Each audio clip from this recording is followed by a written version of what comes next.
Today is Texas Independence Day, our most sacred day on the Texas calendar. On March 2nd, 1836, our forefathers gathered at Washington-on-the-Brazos and took the bold and necessary step of declaring our independence from Mexico. They didn't just talk about liberty or dream about freedom. They acted, knowing full well the price they might pay. These men knew something that many today have forgotten, that liberty demands action, not just sentiment. The Texas Declaration of Independence wasn't drafted in a vacuum. It came after years of broken promises, failed reforms, and growing tyranny.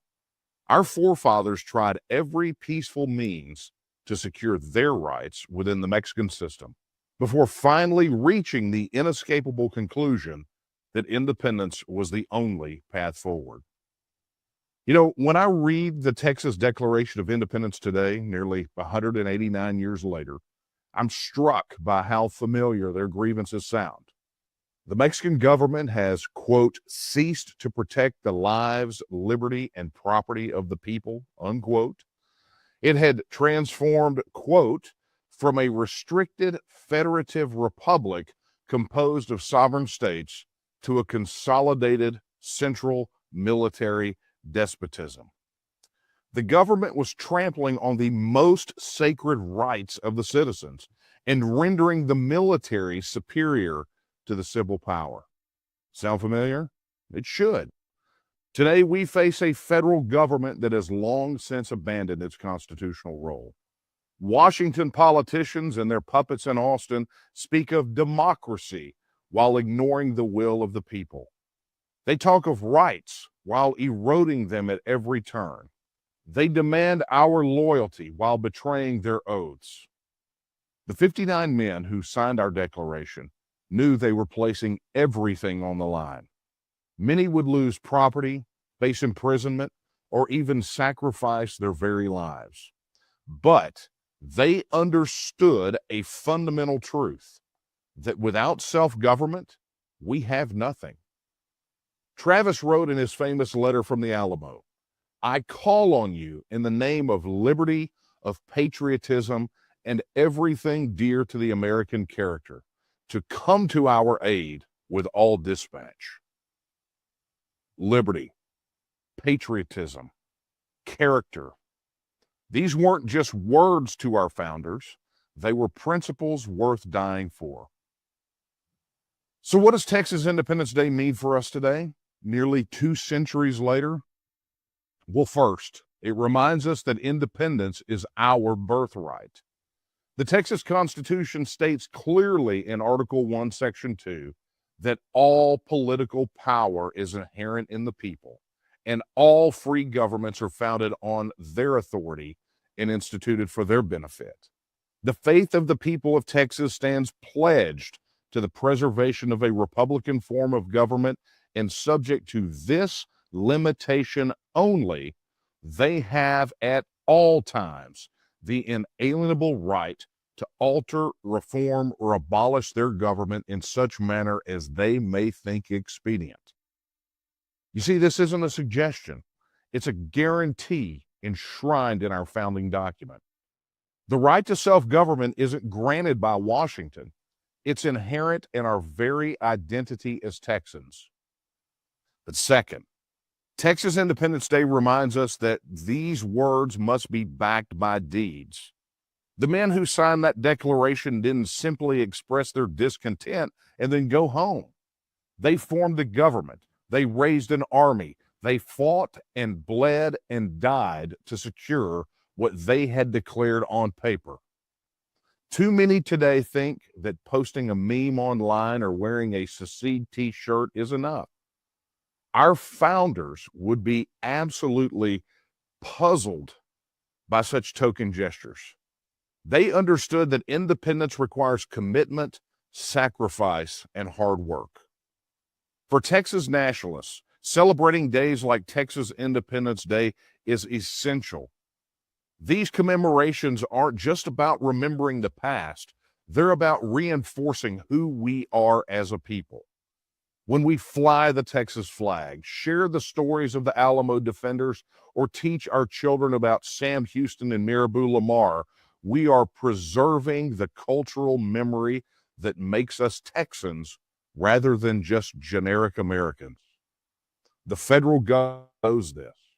They've worked tirelessly to replace state identities with a homogenized American identity.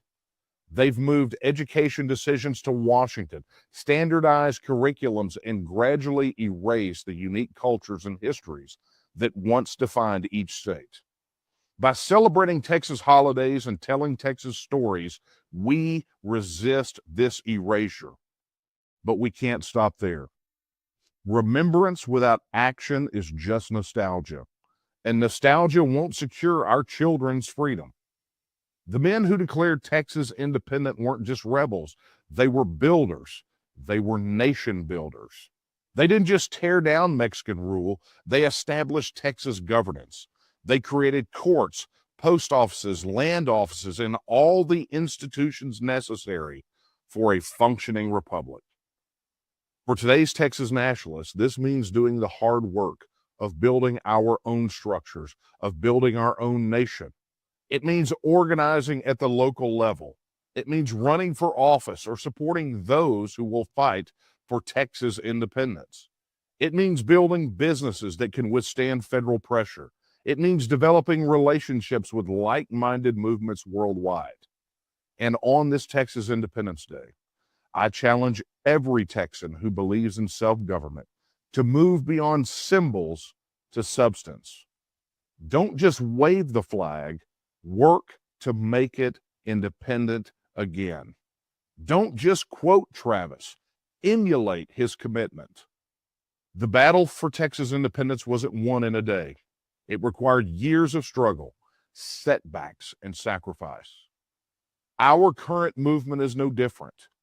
We may face ridicule, resistance, and even repression, but like those 59 signers at Washington-on-the-Brazos, we know that liberty is worth the cost.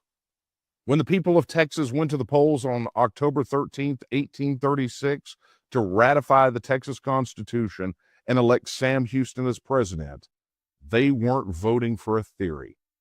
They were affirming a reality they had already begun to build. So today, let us celebrate Texas Independence Day not just by remembering what was, but by building what can be. Let's honor our founders not just with words, but with actions worthy of their sacrifice. Texas was not born in comfort and ease, but in struggle and determination. The path to a free and independent Texas today requires no less. Let us remember the words of Mirabeau Lamar, the second president of the Republic, when he said, "I never despaired of the Republic, but with unshaken confidence in the strength of our cause, and with full knowledge of what the energies of a free and determined people were capable of achieving, I raised my feeble voice." Today, our voices are raised again, but they must be backed by our hands, our hearts, and our unwavering commitment to the principle that Texans, and only Texans, should govern Texas.